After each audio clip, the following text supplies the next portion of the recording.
Hey, it's Ellie, and this is tip number 3 on getting an A star in A-level geography. So, tip number 3 is the news. It is really important that you keep up to date with what is currently happening in the world, and there are a few easy ways that you can do this. So the first thing that I do is I have a subscription to the BBC. So this means that every morning at about 6 a.m, so definitely before you wake up, they send you an email, and it's really good. It's got kind of the briefing of what's going on in the day. It also talks about the newspapers, so kind of what the headlines are for each day and how newspapers talk about different things. But then also there's a really interesting part on kind of one thing you should watch today, one thing you should listen, and one thing you should read. And lots of those actually relate to geography. So it's quite a good news summary. It can take you anything from a few minutes if you're just scrolling through to much longer if you want to read some of the newspaper articles in depth. There are a few other interesting news sites you can check out. So Al Jazeera is really good. They are news researchers that are based in the Middle East. They have really interesting videos as well on their website for you to check out.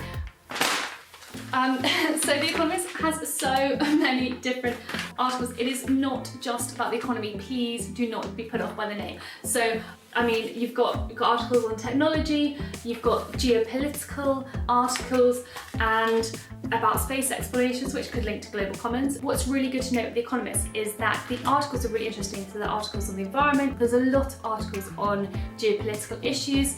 For example, this one over here talks about migrants on the Mexico border and the impacts of that. So there's so many things that link to geography. What's also interesting to note is that they have really interesting graphics, which are really good for you to practice your analyze skills. Just as an example, these are all graphics on teenagers avoiding Facebook while older people flock to it. As you can see here, like in the A-level exams, for all specifications you get questions on analyze questions.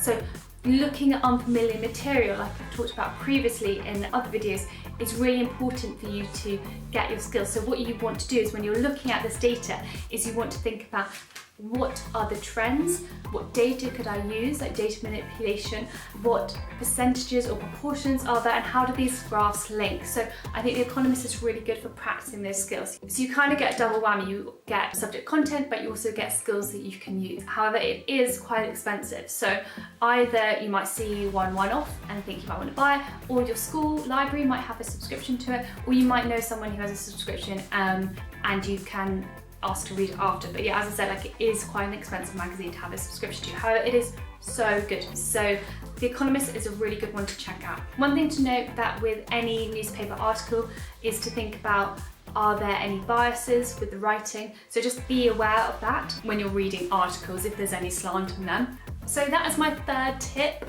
getting an A star in A-level geography. Definitely subscribe to BBC News. Let me know how you found this video. Check out my other tips for A-level geography as well. And if you have any comments, put them in the comment box below.